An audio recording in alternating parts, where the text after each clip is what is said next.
સ્થાનિક સ્વરાજની ચૂંટણી થશે અત્યારે ઈવીએમની સ્પેશિયલ કામગીરી ચાલુ કરી પોલીસનો કેવા પ્રકારનો રોલ રહ્યો છે? આવતીકાલે જ્યારે સ્થાનિક સ્વરાજ્યની ચૂંટણીનું મતદાન છે ત્યારે વડોદરા શહેર પોલીસ દ્વારા માનનીય પોલીસ કમિશનર સાહેબ શ્રી અને સંયુક્ત પોલીસ કમિશનર સાહેબ શ્રીની સૂચના અને આગેવાની અને એમના માર્ગદર્શન હેઠળ સંપૂર્ણ તૈયારી કરી લેવામાં આવી છે.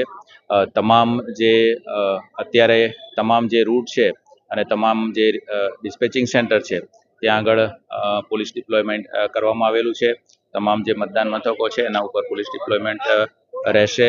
અલગ અલગ વિસ્તારોમાં રૂટ ઉપર સેક્ટર રૂટ ઉપર પોલીસનું ડિપ્લોયમેન્ટ રહેશે અને સમગ્ર ચૂંટણી પ્રક્રિયા સંપૂર્ણપણે શાંતિપૂર્ણ માહોલમાં થાય એ માટે વડોદરા શહેર પોલીસ દ્વારા સંપૂર્ણ તૈયારી કરી લેવામાં આવી છે.